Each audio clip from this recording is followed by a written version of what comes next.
Well, I would like to welcome everyone to Keeping It Local, ensuring journalism in Arizona thrives. This panel discussion is brought to you by PEN America, along with our media and event co-sponsors, the Free Press. As I mentioned before, my name is William Johnson, and I am the Program Director for PEN Across America. Now, PEN America is an organization that champions the freedom to write, recognizing the power of the word to transform the world. So within the larger organization of PEN America, the PEN Across America program provides resources to mobilize PEN Across America communities around the country. In 2019, PEN announced 6 new chapters in Tulsa, Birmingham, Detroit, Dallas, Fort Worth, Austin, the Piedmont region of North Carolina, and recently Miami, South Florida. Our PEN America chapters are doing fantastic work, including organizing public forums, highlighting the work of local journalism in the time of COVID, and hosting events like this one. To learn more about what we're doing, please visit pen.org. And our strength is really in our membership. And we are a nationwide community of novelists and nonfiction authors, journalists, editors, poets, screenwriters, essayists, playwrights, publishers, and other literary professionals, and even a larger network of devoted readers and supporters who join with them to carry out PEN America's mission. As a PEN America member, you have a unique opportunity to play in the defense of free expression. Working together, we can defend our most precious freedoms. So if you're interested in becoming a PEN member, I'm going to put this in the chat.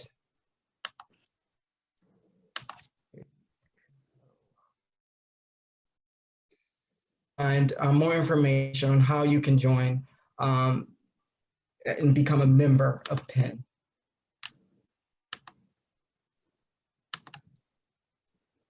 All right, and without further ado, let's get this conversation started. I have the honor in introducing our moderator for this evening. Christy Roschke is a media literacy scholar and educator. She's the managing director of the News Collab, a Cronkite School initiative aimed at helping people find new ways of understanding and interacting with news and information. She's a board member of the National Association for Media Literacy Education and has taught journalism and media literacy courses at the high school and university level for 18 years. I am now going to pass the baton over to Christy. Thank you, William, and thank you so much for having me here tonight. It's such a pleasure to be with all of you, and it is my great pleasure to introduce this amazing panel that we have tonight to talk about local news in Arizona. So I'm going to go ahead and introduce our panelists, and then we'll get right into the discussion. If you all have questions that you want to put in the chat, we'll have a Q&A session at the end, but you're welcome to put questions in the chat as they come up so we can have some participation from the audience as well. So I'll start by introducing Maritza Felix, who's a freelance journalist, producer, and writer in Arizona. She is the founder of Conecta Arizona, a news you can use service in Spanish that connects people in Arizona and Sonora, primarily through WhatsApp and social media. She is a JSK Stanford, IWMF Adelante, Feet in Two Worlds, Education Writers Association, and Listening Post Collective Fellow, and she is part of Take the Lead's 50 Women Who Can Change the World in Journalism 2020 cohort. She is currently a media leader of the Executive Program in News Innovation and Leadership at the Craig Newmark Graduate School of Journalism. Hi, Maritza. We also have with us Katie Locke. Katie Locke began her journalism career at the Navajo Hopi Observer in 2013, where she's been recognized for her work in bringing North American voices and stories to the forefront with awards for both writing and photography. During her nearly 8 years as an editor and reporter, Locke has been a crucial part of the Navajo Hopi Observer's success, working to ensure Native American people, specifically the Navajo and Hopi, are given a voice in Northern Arizona. Her goal is simple: to empower Native American communities and tell their stories. Throughout her career, Locke has been sensitive to Native American cultures and demonstrated her depth of knowledge of Native American issues in her reporting. She writes from a place of knowledge. Her life experiences have helped shape her and have helped her to share these stories with depth and passion. Welcome, Katie. Looking forward to hearing more about that. Thank you. And last but not least, we have Irene Franco Rubio, who is a holistic activist, writer, and community organizer based here in Phoenix. A young Latinx woman of Guatemalan and Mexican descent, she is rooted in community and devoted to the movements for social, racial, and environmental justice. In Arizona, she's committed to advocating for BIPOC communities through intersectional movement building and digital community organizing for the Arizona Coalition for Change and Our Voice, Our Vote Arizona. She has a diverse array of professional advocacy experiences, ranging from interning for Representative Deb Haaland to organizing for Michelle Obama's nonprofit organization, When We All Vote, among other prestigious advocacy opportunities.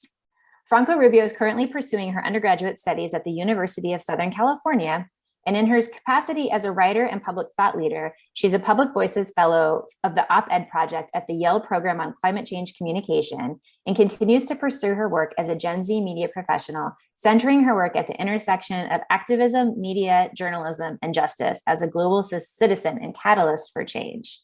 So I think you can all agree that this is a very, very impressive group. And I'm excited to talk to you about all the things that we have to talk about. So we'll go ahead and just kind of jump into the conversation with this idea of the importance of free press to a strong democracy. So we hear a lot about that at the national level and what the importance of the First Amendment, but let's talk about this at the local level. Journalists are really the eyes and ears of their communities, watchdogs for government, helping people find vital information that they need to use in their daily lives. In your experience, how does a local press help protect community? And why is access to local news vital to not just democracy sort of at large as a concept, but also in our communities? And I will start with Maritza with this question. Sounds good. I love what you said, that sometimes we are the eyes and ears of the community, but sometimes we as journalists are deaf to their needs. So that's something that we need to start talking about. I think local journalism is so important because this is actually where we live, the community that we are part of. And sometimes we think that these bigger outlets, bigger media companies are having a bigger impact in our communities, but no, actually it's local news what actually can make a change in our communities.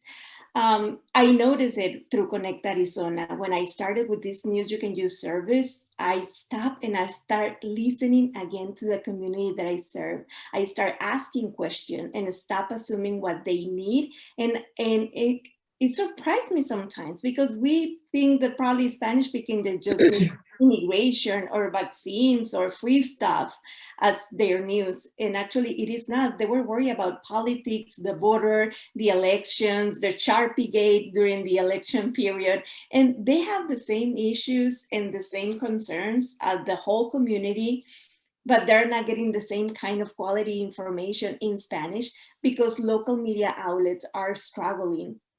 They don't have the resources.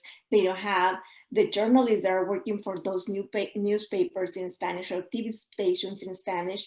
They don't have the time or the support from the manager to start digging a little bit deeper in their communities. And that's something that we need to start working on right now. So Connect Arizona fill that gap, is bringing back the dialogue and the conversation to the Hispanic community in Spanish. And that is critical because actually a more informed, well-informed community is actually a stronger community. Thank you. Katie, do you want to talk about how your local journalism has an impact on your community in Northern Arizona?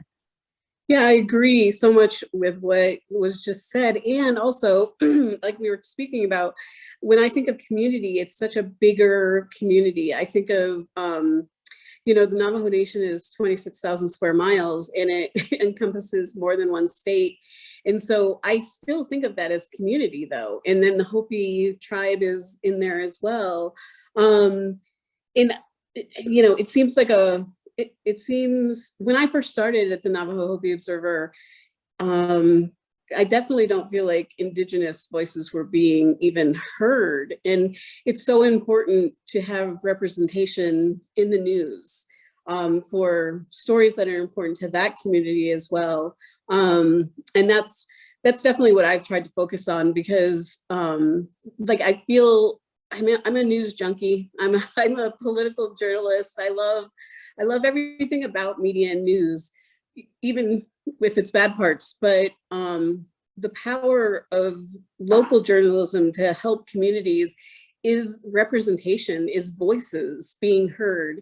And what we really tried to do with the paper was to make sure that Native voices were being heard. They were being pushed to the front. Like, all of our coverage was speaking with that voice. They were speaking. It wasn't me speaking. It wasn't, you know, some bigger, like, I just tried to really have the community speaking to each other about issues that were really important to them. And I think that's the power of local journalism, getting to know, I mean, it's not only about holding people, you know, to exposing truths and all of that stuff. It's not just that. Like, it is making sure that voices are just being heard in the first place, and that doesn't always happen. And I think, you know, all three of the panelists tonight are probably going to speak to that kind of issue for different communities of people. So absolutely. And Irene, so your work really does intersect with journalism, but also advocacy. And so that idea of having voices be heard and working toward a goal of different goals is really central to what you do. Do you want to talk a little bit about what you think, why that's so vital to the local community? Yeah, well, I would say that kind of just adding to what was already said, a local press is necessary not only to preserve a democracy, but really to invest in a community. So when it comes to the bills that are happening at the state legislature, like now there's, you know, a variety of voter suppression bills that are going on. And in order for our communities of color in particular, to really fight back and stand against those bills and join organizations that are combating that, it's a matter of consuming that news that is objective, but also consuming new forms of digital media that may not be, you know, watching it on the TV, but also just like on Instagram, on social media, and seeing new ways that young people are engaging not only themselves, but their parents as well. And I think the reason why I've always been so committed to wanting to ensure that we are informed and aware is just because growing up here in Arizona, in the era of SB 1070, which I'm sure you all know about, really as a young person, I was, you know, like still in elementary school, but my parents were getting this information from the news, and they were seeing like our communities are being targeted and this is what's happening. And as a result, we were able to, you know, then realize, oh, we need to vote, we need to take action. But in order to get to that point, we first need to, one, understand what it is that we're consuming and understand that it is accurate and not biased. And then also coupled that with, you know, actually taking action in the community.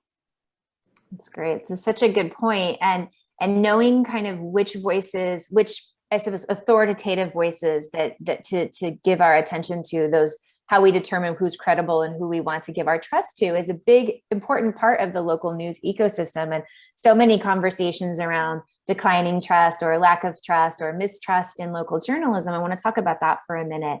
You know, it sounds like, and you know, I'm familiar that all of your work is very personal in that way. And so I wonder if you guys could speak to some of the trust building efforts and ways that you've had to work to ensure that your community does see you as a voice, as you know, someone that they can trust to provide the information that they need to make decisions. Katie, do you want to start with this one? Was that for me? Yeah, sure. If you want to share a little bit about, you know, the importance of trust and sort of how you work to make sure that you your audience or your community knows that you can, you know, they can trust you to provide credible information. Yeah, I mean, it's a huge issue. And I mean, I was reading some of the comments just about when this was getting pushed out there and stuff, and so many people were so distrustful of journalism. And I just always want to be like, but you know, and you know, well-deserved, I think. But for me specifically, with the communities I write about, one of my first assignments was talking about auctioning off of Hopi sacred objects. And the Hopi had a very specific ask for journalists about like how you could present this information and what was okay to say and what was not. And I remember talking to the Hopi chairman and him almost saying just point blank, like, we really need you to respect this if you want to be trusted here on Hopi, because so much of this is part of our spiritual life. And it's not okay for some of this information to be out there. And I just remember really thinking about that. This was like my second story I wrote for the paper. And I remember thinking about that, and it really kind of shifted how I approached covering and trying to gain trust. And it's a lot about listening and really hearing what people are saying, understanding the reasons behind what they're saying. Like I got a lot of information that I could have put out there, and I would have ruined any amount of trust I had on both reservations, about, you know, for almost anything. But it's about building personal relationships. It's about being there. It's about reflecting concerns that the communities have. It's about accurately reporting what they say, and not just kind of like having my own agenda, whatever that might be, and putting that into a story. Like really hearing what it is that their agenda is, what their story is, what their words are.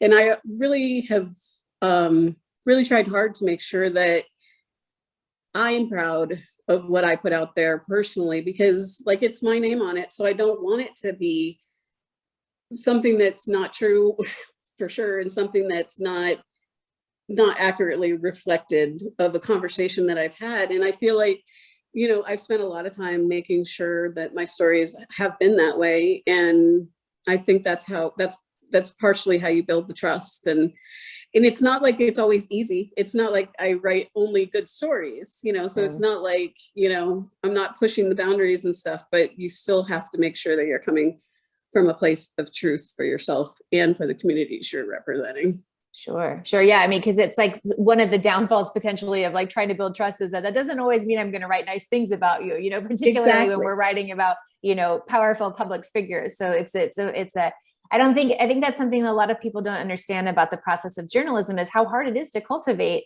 sources and have people want to talk to you, you know, because of your desire to be accurate and impartial. So, but also respectful of people's voices. Irene, how do you build trust in the communities that you work in? Yeah, so I guess I would note, like, I'm not exclusively a journalist, but more so like an organizer, activist, but writer as well. And I feel like as an organizer, and I'm able to engage with these communities and have that trust already exist because I'm here to advocate and really uplift these voices.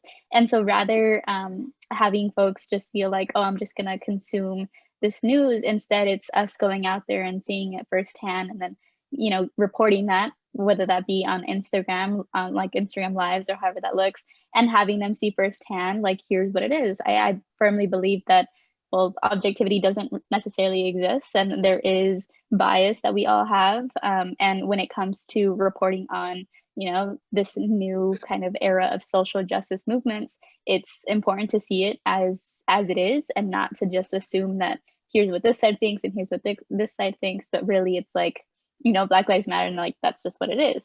And so I think in general, it's empowering community members to recognize their own power, to build trust amongst each other, and then, you know, to make the informed decision on what publications or news sources are we going to trust, who are we going to engage with, are those reporters representative of our communities, and then moving forward from there. Great, thank you. Maritza, how about from you? I think building that relationship, it is really important. But I'm also an immigrant. I'm a Latina. I do speak Spanish. I do have an accent. English is my second language. So I went through the whole process. So I can connect a little bit better with my community, the community that I serve, because most of them have gone through the same process. And the thing is, the journalism that I'm doing right now, I'm not doing it by myself. I'm looking for media partners that are doing the same kind of work. So we're trying to get all the resources together so we can provide a more accurate fact check information for our communities. Something that I learned with Connect Arizona is to do the fact check as rigorous as I can, because when I was working for other media outlets, we didn't have the time of the resources. It was the breaking news, weather, or whatever it was going on. So you have very little time to invest in fact checking, in data journalism.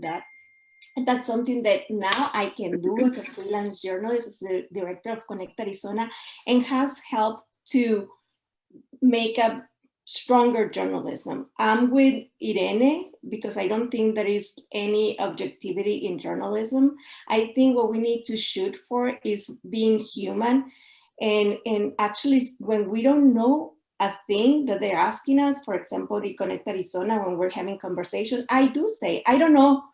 So I'm going to ask, I'm going to get an expert, and I'm going to get somebody who knows better than me to answer that question for you. And to win the trust with my community, I think having conversation has been crucial, because sometimes we do have tough conversations. In our Connect Arizona group, we had some Trump supporters, we have very Democrat, they were like fighting for Biden. We had Mexicans that had no idea what's going on in the US elections. And we were having those heated conversations, and they were extremely uncomfortable at times, but we were still having them. And we learned to respect the people who were talking and the silences as well. And we learned a lot from that. And I think moderating those conversations helped me to gain the trust of my community, because I wasn't one side and I was like, hold on, let me double check that information that you just shared in the group, because I'm not quite sure that number is right. And then the following day it was like, this is the thing that I could find, this is the information that I can share with you, this is what's right, this was wrong, this is something that we don't know yet. And being clear and transparent with them, it is so important. And getting to know the community. So, for example, right now, because I'm still a freelance journalist, if a publication asks me, it's like, for example, they're asking me, it's like, can you do some immigration stories for 4th of July? So I already know who I can contact from my community, because I know their story and I know what they're going through. Another good thing, it was like, for example, last week I was in Nogales reporting on the border about how the businesses were affected.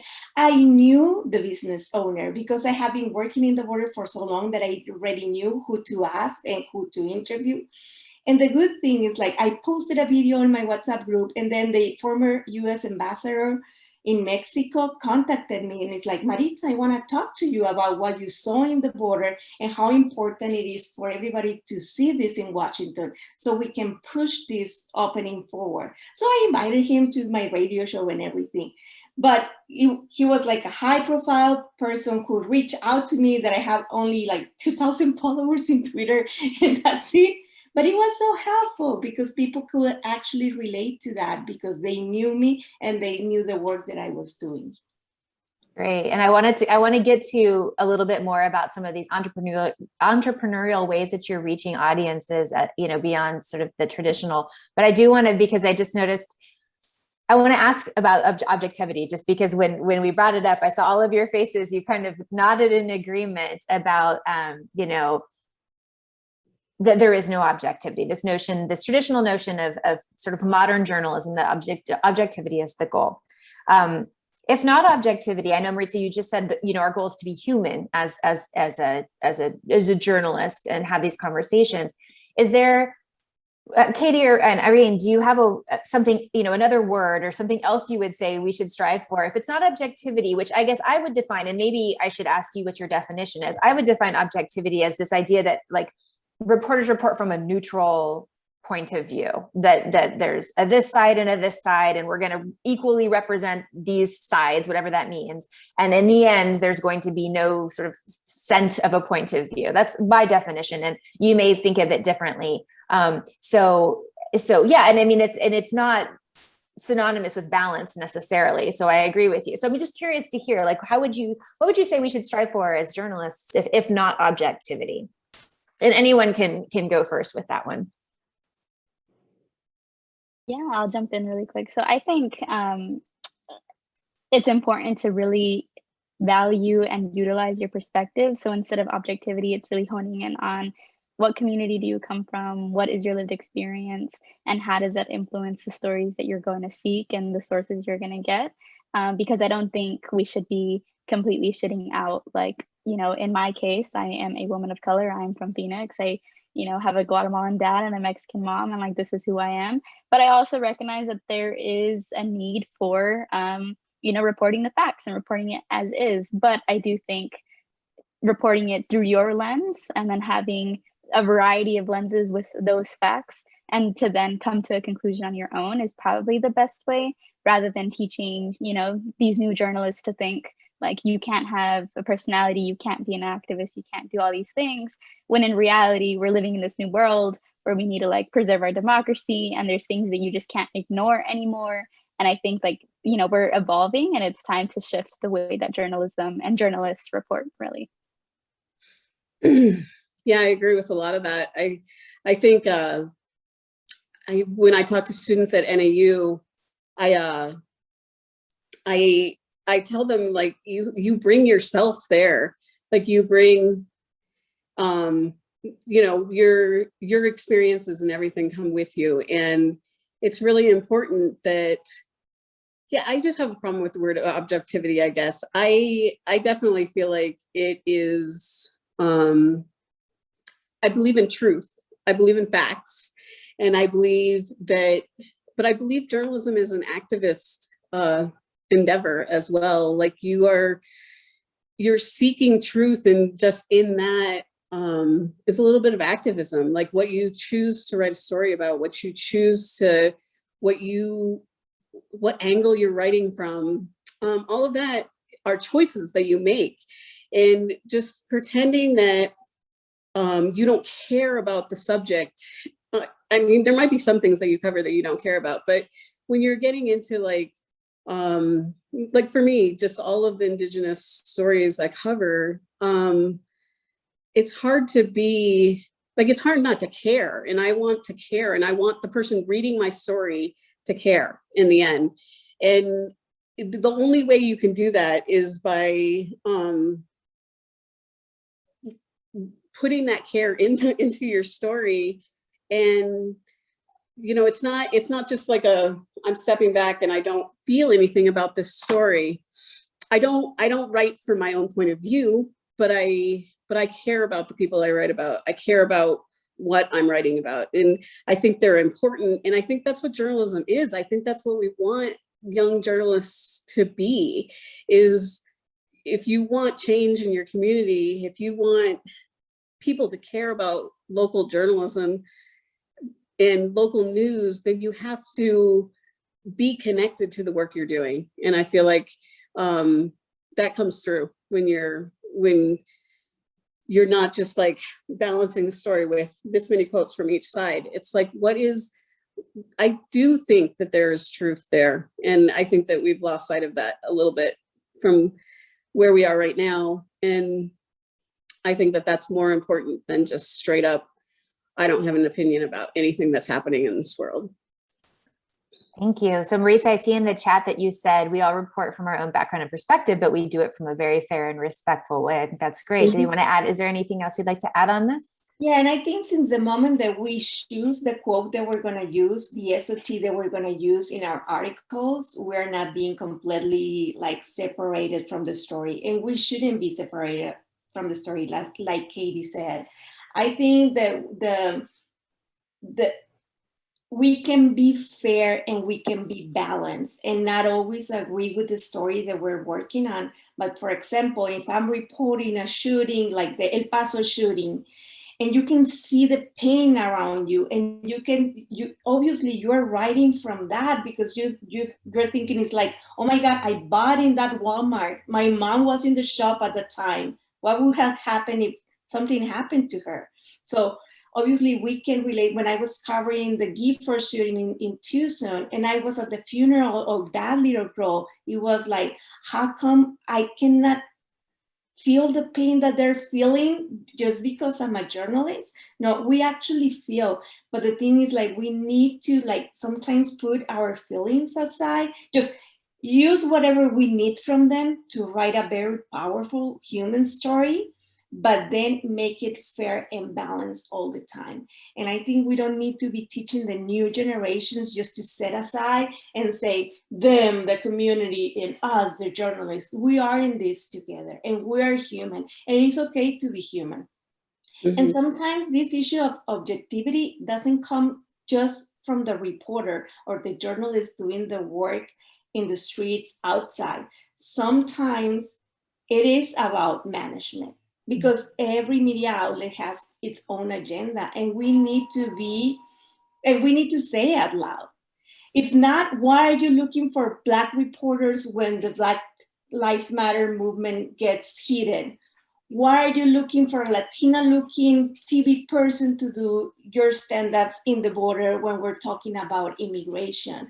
So we're not doing that objectivity in management either. And I do believe that we need training everywhere, from the top to the bottom and to the bottom to the top, because this is an issue that is here. And we have noticed it's like, we need more people of color. We need more diversity in the newsrooms. We need reporters that look and feel and talk like this community that we're serving.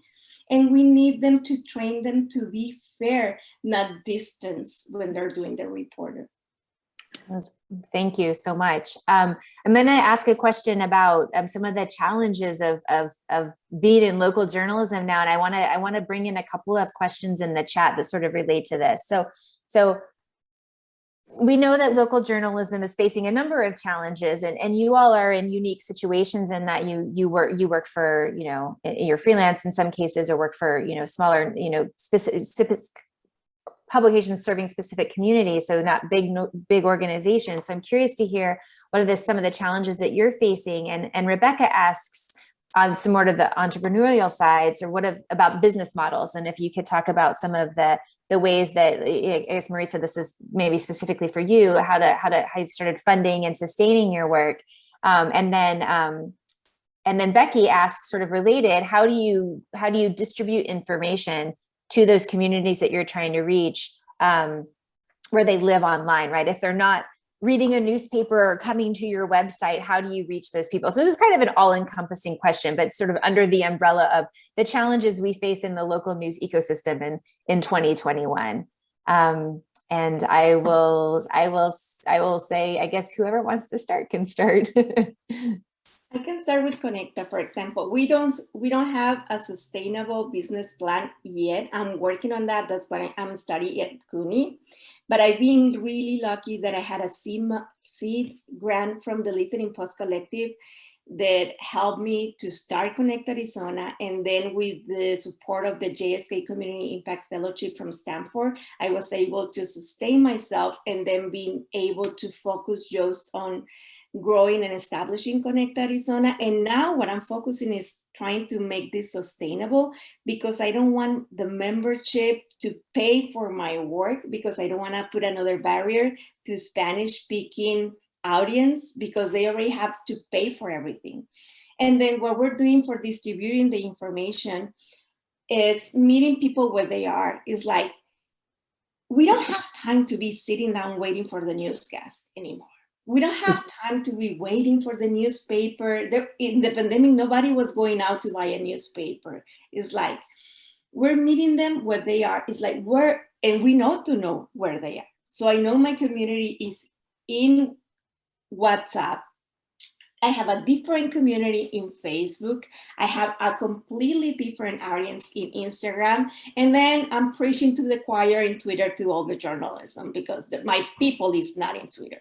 So that's for sure. But you know where they are when you know them.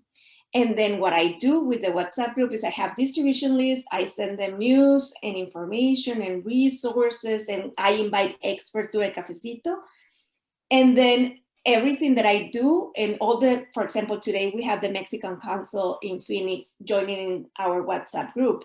So whatever is said over there, we work in a newsletter and we send it to another different audience. So they'd rather to read the after and not being on so many messages in the WhatsApp group.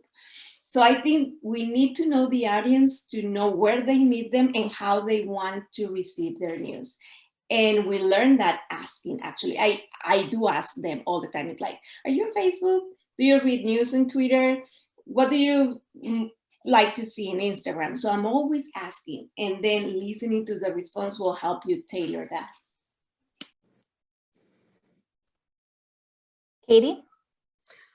For me, it's totally different, because well, we do have different audiences for sure. Like, we have an online audience that is you know, in Phoenix and outside of where the paper goes. We have a physical paper that goes onto both the Navajo Nation and to the Hopi Reservation as well, and all the border towns around it. But so many people actually consume our news through our print newspaper, and we don't. There is no. There's anecdotal feedback of that, of like, everybody reads your paper out here, like, and that's what I get, is that people just pass it around and read it out.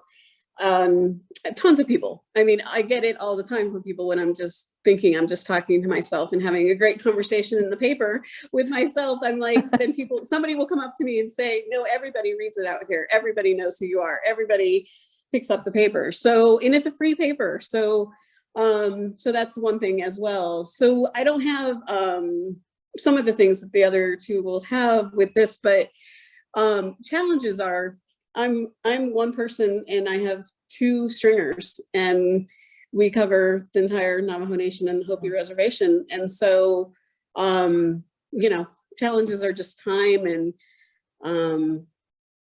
you know, there's all of these stories that I would love to do investigative reporting, and I get letters from the jail and about how many Native people are in there, and like I could do an investigative story on that, but like there's no resources for me to be able to do that kind of thing. And for us, like the solution is definitely Cronkite News, you know, when there's stories that are relevant, and there are lots of them, and you guys do great work. And Indian Country Today, you know, we try to utilize those resources and expand that kind of network out to like make sure that those stories are being covered. Because the challenge for me is just that I'm one person, and it's just it's overwhelming, and there's so many amazingly important stories that that I can't cover myself, but I try to make sure that they're covered somehow. So yeah, and we don't, you know, we're, you know, I'm a part of a larger newspaper group, Western News and Info, and so we have papers kind of all over Northern Arizona, but I'm kind of on my own up here. So. Yeah, I mean, that's another thing I don't think a lot of people realize, is how few people there are in some newsrooms making all of this happen, and the importance of collaboration and that sort of thing. Yeah, Irene, go ahead. Yeah. It just takes a lot of time, more time than people think. It sounds pretty all-consuming for sure. Irene, so you've talked a little bit about the different methods that you've used in reaching audiences, because, you know, you don't work for a news organization necessarily, or you write and freelance. So how do you know where to find people, and what are some of the challenges you face there, or opportunities? So I would say, when it comes to not necessarily community reporting, but rather like the interest of what's best for BIPOC communities and really giving them the space to grow, is, you know, really trying to empower them to like write their own op-eds and to like make their voices heard in different forms of digital media. There's this new project I'm working on, actually, with support from PEN America's Press Freedom Fund, and with support from March for Our Lives. It's this like a community podcast / like civic engagement program called If You're Feeling Civic. So it's launching sometime next month. So if anyone wants to follow that, it's on Instagram. And really, it's an opportunity to provide other young people like myself with, one, how to become civically engaged. What are the issues that are relevant to, you know, BIPOC communities in Arizona, and really BIPOC communities across the country? And how can you not only learn to utilize the power of your voice, but also to recognize the value of your perspective, and really to showcase that, whether that be through podcasting, op-ed writing, and different forms of multimedia.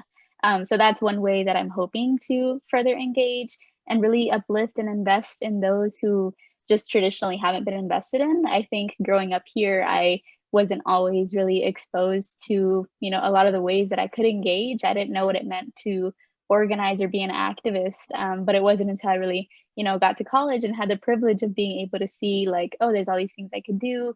I studied journalism for a little bit, but saw like, you know what, this is like not necessarily giving me the space to really support my community. And instead, you know, moving over into community spaces that really allowed me to hone in on my lived experience and my perspective. So though there's challenges that I think, you know, barriers that exist for young people of color, I hope to bridge that gap and at least provide some space and the opportunity to grow in that way.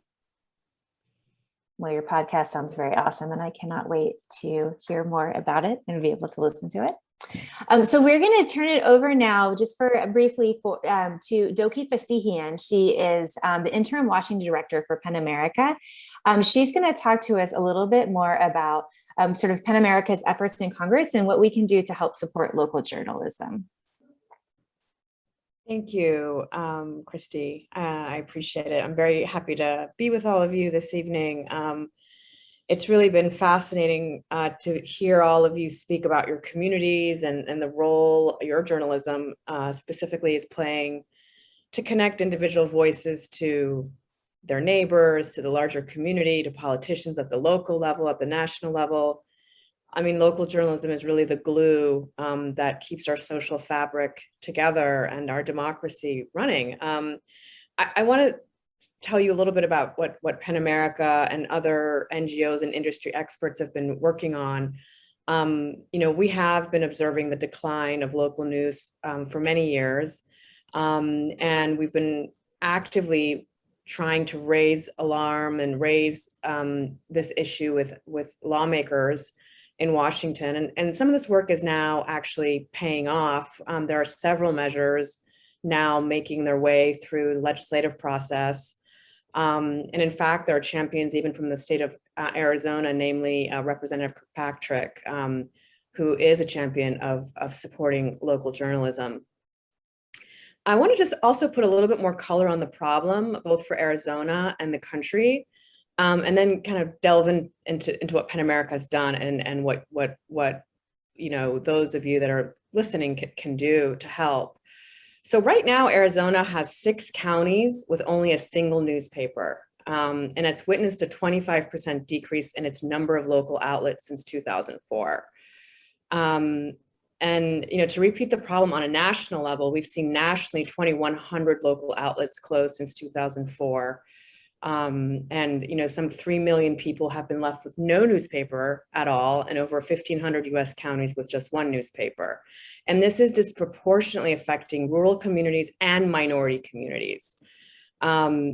We've seen the loss of $35 billion in revenue since 2004 in the local news industry. And what does that mean? That means when it coincides with the rise of disinformation and fraudulent news, and also the rise in political polarization, we see this, unfortunately, in Arizona and its recent politics. I also just want to point out that there is a recent study that shows that more local news coverage actually reduces polarization in communities across the country.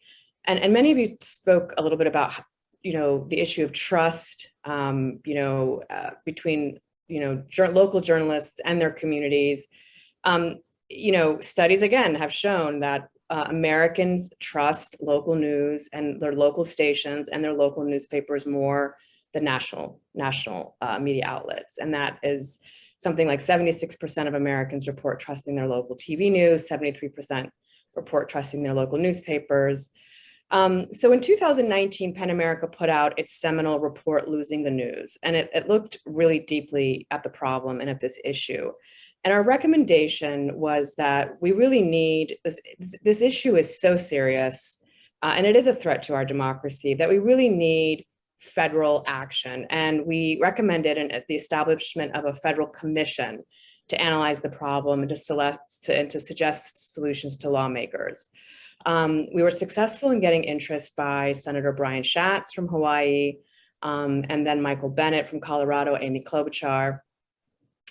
And it was introduced in the last Congress in September. This May, we're happy to report that the Future of Local News Act was reintroduced in a bipartisan way and concurrently in both chambers in May. So this was introduced and championed in the House this time by Representatives Vesey and Brian Fitzpatrick, and the original co-sponsors in the Senate. If this legislation is passed, which is something that we're working very, very hard on, it would assemble a group of leading industry experts, diverse in their both geographic and sort of what part of the industry they're coming from, And it would be a 13-member committee appointed in a bipartisan way that would study the issue and make very, very concrete recommendations for solutions to legislators. Right now, we're working very, very hard to champion this and get it attached and included in the infrastructure package that's being negotiated by the president's team and the Democratic leadership with many Republican negotiators. And we're very hopeful that this could happen.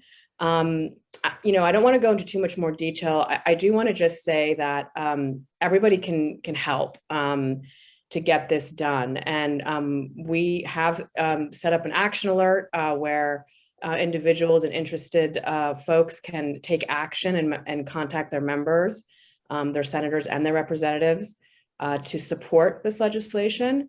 And those of you that are, you know, representing NGOs or media outlets or other sectors can also endorse the bill. You know, I can share my email, and you can be in touch with me directly, and would be happy to put you in touch with the sponsors of the bill in the Senate and in the House. So I will stop there. And thank you very much for having me. Thank you, Doki. And I noticed that William put a number of links into the chat for some of the Penn resources that you referenced. And if you're willing to share your email, you can put that in the chat too, or we can do that as a follow-up. So thank you. And I appreciate you sharing some really tangible progress that y'all are making in ways that we can help support those efforts, is obviously they're incredibly important. So we have a few minutes left before the end of the hour to take some questions from the audience. So I know several of you have already asked a few questions, and I do have one in here that hasn't been asked yet from Andrew. I know that Maritza addressed it in the chat, but I'll just ask it out loud to you in case Katie or Irene want to answer. So he asks, what can mainstream media learn from your work in journalism? And how should mainstream media shift its practices based on those learnings? Which is a great question, and curious to hear from anyone who wishes to respond to Andrew's question. And if anyone else has questions, please do feel free to put them in the chat now, because we do have a couple of minutes to ask a couple questions. I can answer. I think that, I mean, I consume a lot of mainstream media, though I've had to take a break lately. I definitely think that they could, and I feel like, you know, there's a lot of good journalists out there, and I follow them on Twitter and stuff, but I do feel like they get into an echo chamber of kind of repeating things and what each other are saying. I really feel like there are times when, like, just from my perspective, when I go out to Tuba City or somewhere, and they're not talking about anything that's happening in the mainstream media. And, you know, sometimes they're, you know, they go to North Carolina or wherever, but it's just like, and I think of the mainstream media as the stuff coming from Washington, really. So that's kind of my definition of it. There might be a broader definition of it, but I just feel like and this is, I think, what we've been discussing all night, but it's that there's so many more stories out there, and there's so many more impactful stories for local communities. And the only way to get those is to pay attention to the local journalism in those areas, you know, and that's all across the United States. Like, there are people out there trying to tell stories. Doesn't have to be through a newspaper. It can be through blogs. It can be through social media. It can be all of these different ways, but there's so many people out there who are telling real stories that are so important to their communities. And I feel like the mainstream media could really remember maybe what brought them into journalism in the first place. And because I feel like at the heart of all of us, you know, we believe in our right to a free press and how important it is to democracy. And I feel like if people kind of get back to that and get out of just kind of the spaces they're in, I feel like that could do a huge amount of good things for journalism. And just the constant, like, the thing that's turned me off lately is just the constant back and forth of things that aren't happening, and people are so frustrated we want to help and we want to do stuff, but just the constant talk about it is really hard. And I think that sometimes people have to take a step back and to pay attention to your local journalists all across this country, because they are really out there trying to really push the real stories. I think that's such an excellent point. You know, we fill 24 hours a day with talking of what might be or what's supposed to happen or what hasn't happened. And really it seems like a great opportunity for some of those outlets that have broader audiences to amplify voices from folks like you doing the work without the reach and without the resources. And that might be a way to get those stories out there. It's not even that they should be covering those stories, right? It's that they should be giving the space to you as you're already covering those stories. That's really great. Thank you for sharing. Irene, go ahead. No, please. Oh, I was just going to add that, that it is like, it's just repeated hour and hour and hour after the same thing. It's like, there's all of this opportunity to really engage in local journalists and pushing the local stuff out there. And I really think that would help. Yeah, just to add to that point, I feel like that's super important. I feel like this journalism world is so like small, and it's the same people saying the same thing and all these articles and everything coming out that like I honestly don't even read all of that. Like I click on them, I have all these tabs and I like don't even get to read all of them. And I think it's like, if that's, you know, my thing, like my aunts and uncles, and I can assure you they're not reading them either. And unfortunately, the reality is we have to transition the ways that traditional media used to exist, right, and newspapers, and have that be, however that looks, in a more digestible way that everyone can engage with. And I think a big point that was also mentioned is like giving the space for local voices to really, speak on their own stories, on their own issues, whether that looks like investing in community programs that can like teach everyday folks on how to write or report or, op-ed write, or however that looks, just to ensure that they're given the space to really utilize, their own power to speak for their own community, and not necessarily having someone else go in and assume. I will say though that in Arizona there are great reporters who do come to all the protests and really every event that we do, and they're showing up all the time. But I think there's a lot of value when it comes to really investing in communities that historically aren't invested in, giving the space for people who like don't have the opportunity to go to college, like and go to journalism school. Like I feel like there's a lot of privilege that exists there that we don't talk about either. When I was able to go to the university and see it was literally a 10-minute drive from where I lived in the West Valley. I was just like, what? Like there's this whole other world here that like no one ever told us about. And so it's really reimagining and seeing how can we truly invest in communities, BIPOC communities, and seeing where we can allocate those resources to uplift everyone. I love it. That's great. Maritza, did you have anything to add? Just put something in the chat that it's important to be involved with the community, not just send someone when something is going on in one community and then just leave and not following up. And then not use the journalists that are locally just for their benefit, because sometimes it's like, we're going to hire a fixer, or they call us and it's like, hi, Maritza, can you share your contacts with us? Because we're looking for this kind of story. I know that you know people. And it's like, at the beginning, I was helping everybody. At the end, it's like, no, these are my contacts. You go and you never come back. You never call back. You never even share the story with the people that you interview. It's like, no, I'm okay. Thank you. I think that's a great point, though. We talk a lot about journalism being too transactional, and you're doing work that's aiming to combat that, but it happens amongst journalists too, right? And so fostering a community amongst ourselves. And I'm so glad that you all had the opportunity to share more about your work.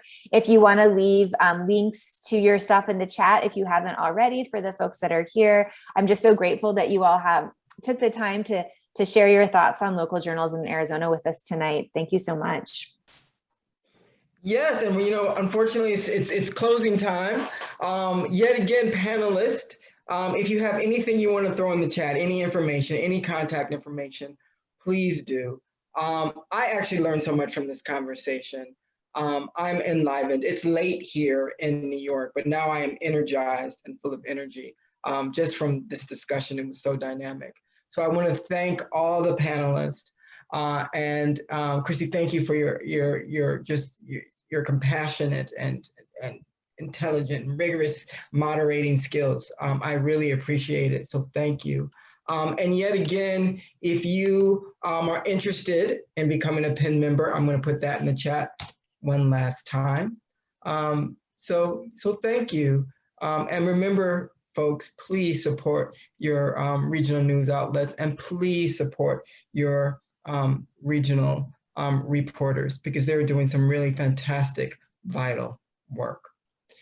And that being said, good night, everyone, and thank you for joining this discussion, and be well. Thank you. Thank you for having Thanks, us. everyone. It was such an honor to be with you all. Bye. Good night, everyone. Gracias, buenas Bye. noches. Night, night. Yeah. Night, night. Good night.